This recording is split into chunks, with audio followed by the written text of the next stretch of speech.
It's Easter 2015 and we're at Santipod Raceway for the Festival of Power, the opening round of the MSA British Drag Racing Championship, featuring the awesome Pro Modifieds. There's 9 cars entered this weekend for an 8-car eliminations, including 2014 champ Andy Robinson. We've made a few changes, little tweaks and upgrades. We've had a little tweak to the blower that went to the States for a small revamp. We played with transmissions a little bit and the front of the car.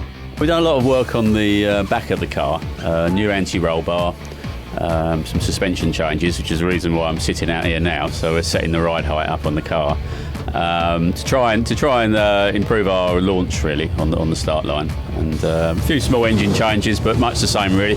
Still lots of development to do with the EFI setup. We can see a 6.3 in there quite easily. We just need for the sun to come out really. Andy Robinson's a bit ahead of all of us really. But in conditions, say like this weekend, I think it's a great even. It's traditionally cold at Easter and this year is no different. And on top of that, we lost the first day of qualifying due to rain, so there's just 2 qualifiers before we move into eliminations. The track's cold, there's not much fresh rubber on it after the winter, so qualifying is going to be tricky to say the least.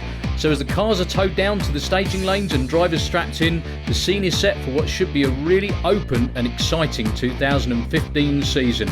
And the first car out on the track is set to be Jean Delemont from France with a new, bigger motor.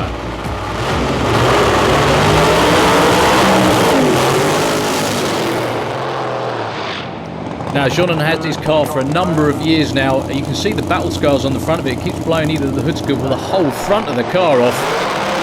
Hoping for better things, but a lot of tyre shake off the line that time round.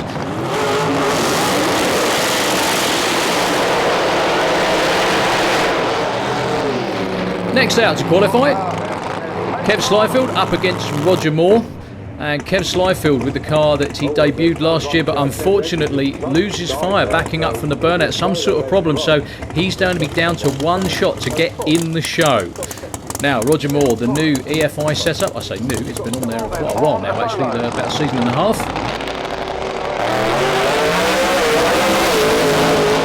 Runs nicely through the gears, clicks it off just past the 8th mile mark there, and still runs 7:05 at 149.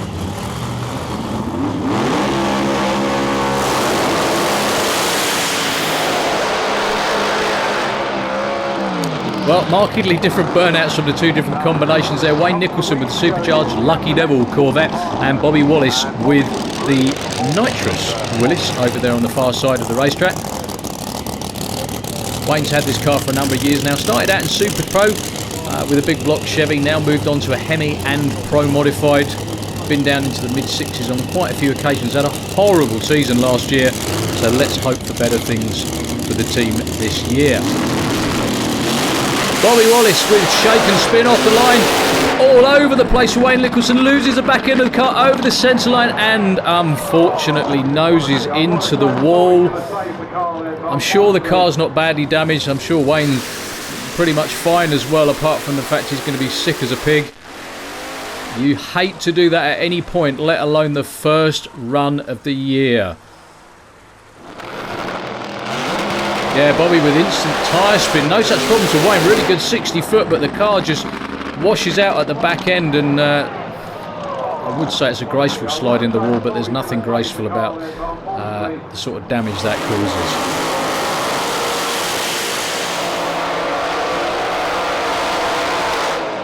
Well, with the track clear, qualifying continues with Chris Isaacs and Bert Englefield.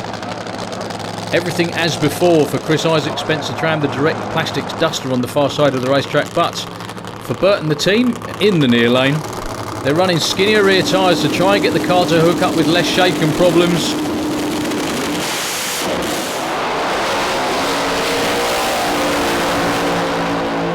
Tricky hooking up off the line, but they both seem to be running well at the top end, over 200 miles an hour for Bert on that first run of the season.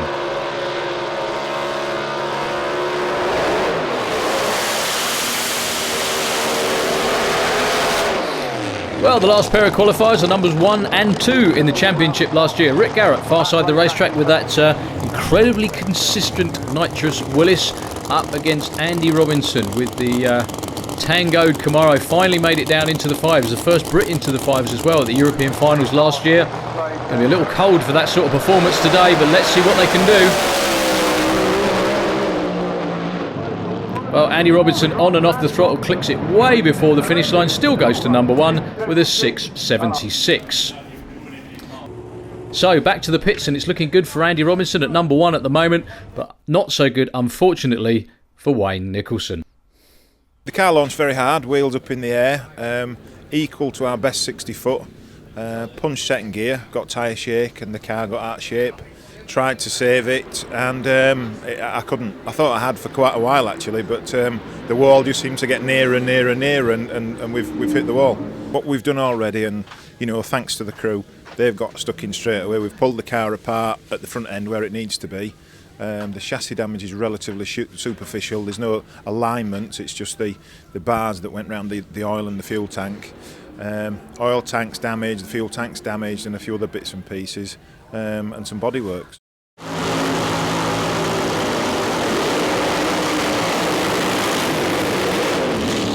Okay, it's the final qualifying session and the final chance for the man in the far lane with that really cool looking matte black Thunderbird. Kev Slyfield debuted the car 1 year ago, blew the engine up on virtually the first qualifying run of the year. No such problem this time, but nearly over the centre line. Bobby Wallace though all the way through with a storming 6.54 2.10. And most importantly for Kev, he gets a number on the board. He was oh so close though from throwing it all away by going over that centre line. Anyway, the next pair, Rick Garrett with the ever consistent Nitrous Willis, tuned very ably by his boys, up against Jean Delemont, 2 Nitrous cars this time round. Great launch for Rick Garrett, a little out of shape, but he does pedal it. Jean Delemont back on the throttle again, 6.86 2.10. Improvements for both that time. Okay, quiet car against loud, noisy blown car. Far lane, Burt Englefield, near lane. Getting out of shape once again is Chris Isaacs. Burt goes 6.72, look at the speed as well, 219 miles an hour. And your last pair, the 2 orange cars. Blown Camaro, Andy Robinson, near side of the racetrack. Roger Moore with the Nitrous Viper. Can Andy Robinson knock Bobby Wallace off that number 1 spot? The answer is no. But very close indeed, only 2 thousandths of a second. That's how the top 8 looked after qualifying. The unfortunate DNQ was Wayne Nicholson. We really hope to see Wayne back very soon.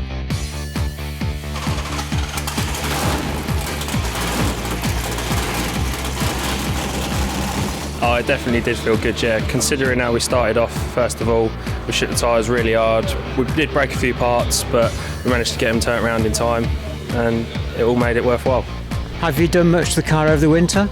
No, we haven't done that much. All we've done is turn the exhausts out the side, which has definitely aided the underneath of the car. But that's about all we've done really, and just freshened it all up, ready for this year. I would have thought we would be able to get 6.3s, I would have thought. We're given a bit of time, and it would have to be a killer track. I mean, when the European guys come over, I don't think we'll be anywhere near them, but as far as the MSA goes, it should put us in the field.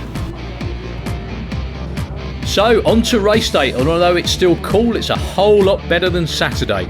And a bit of sun's put some much needed heat into the track as well.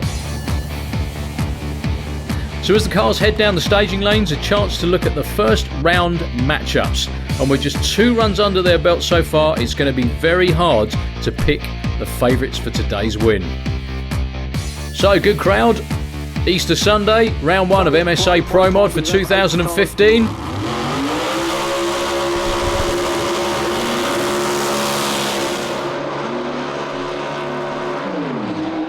And our first competitive matchup of the year. Due to weather problems last year, it took us till midway through the season to even get a round of racing in. So looking good for Easter in 2015. Far side of the racetrack, Chris Isaacs well capable of running in the mid-60s, as is Rick Garrett. Personal best at the end of last year, 6.39. That car really can hook and go on just about any racetrack. So turbo car, nitrous car. big hole shot for Rick Garrett. Look at him out in front all the way down. Trouble for Chris Isaacs, but a big puff of black smoke towards the finish line for Rick Garrett. 6:60.185 takes the round win though.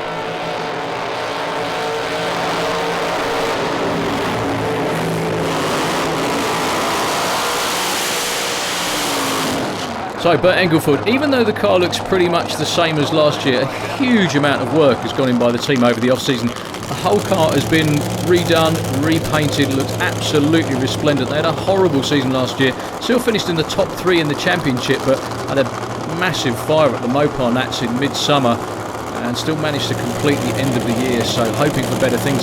Up against previous MSA champ Roger Moore.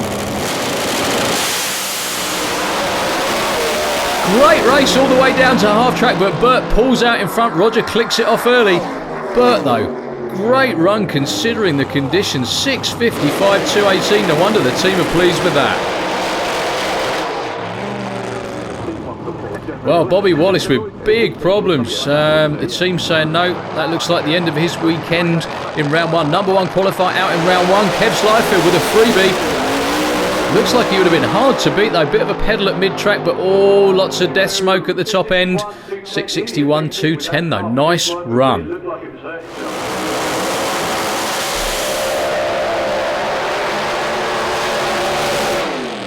And your last pair to set up the semis, defending champ for MSA, Andy Robinson, a man who'd love to be defending champ in the far side of the racetrack.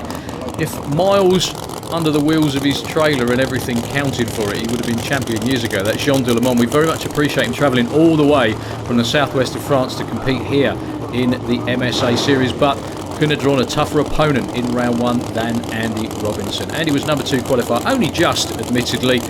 Jean Delemont still trying to work the bugs out of that new massive engine in the Camaro.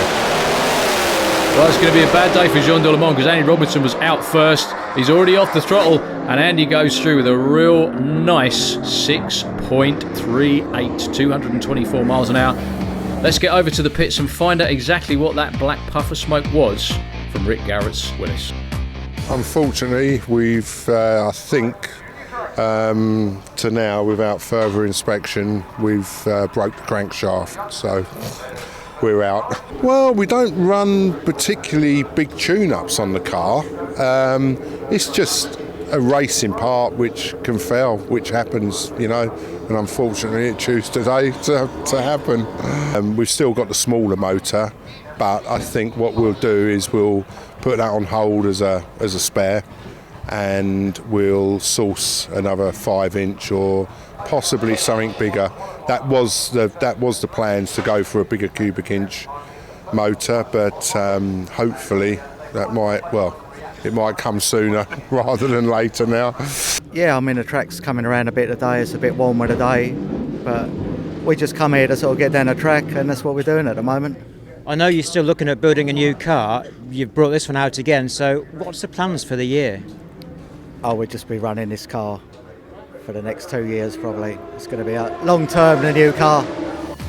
So into the semi-finals, it looks like Andy Robinson's starting to get a handle on the racetrack, but it's still so close.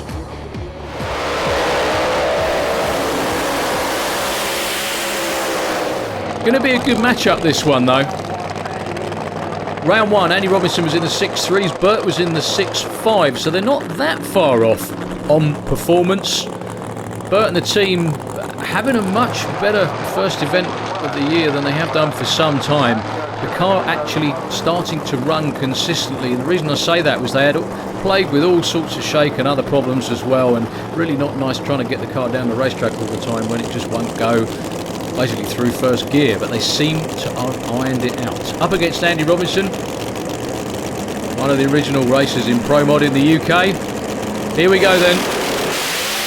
Almost dead even off the start line. Looks like Andy's just got his nose in front, but has to pedal it. Bert gets the upper hand and he takes the win. What a race. 6:53.19 to Andy Robinson's faster speed but slower elapsed time. Again in replay you can see a very, very close side-by-side race. Second semi, and Kev should be against Rick Garrett, but we heard from him earlier he's out with a broken crank. So Kev takes it easy, gentle win, not even burning out, and that was due to bit of damage after that round 1 win. So the finalists assemble, and yes, that's Richard climbing into the Fireforce jet engine, but there's no sign of Bert Englefield, so it's going to be a solo run for Kev Slyfield again. Remember that engine smoke back in round 1 that could have ended this weekend? This looks like his lucky day. 9 down to 1, it's Kev taking the win at the Festival of Power. Yeah, we're very pleased. We had a very lucky weekend all in all. Obviously lost Friday due to weather, and Saturday only managed to put 1 qualifying run in. And today is just our luck's been on our side, so we're really pleased. Basically, we torched the piston and damaged the liner, so we had to change 2 pistons and a liner. Mad thrash, but we managed to get it done. I don't know if you've made very many changes over the winter, but are you happy the way the car started off settling in at least? Yeah, we just need more runs. It's just, the lack of track time is very difficult. Just need a few runs to get the car dialed in. Well, it's certainly been an unpredictable first round with Kev taking the early season lead. Such a shame for Bert and the team. They found there was a slight crack in the crank before the final round. Didn't want to risk it, but they'll be back soon. Roll on round 2 at the FIA FIM European Drag Racing Championships, the main event here at Santapod Raceway.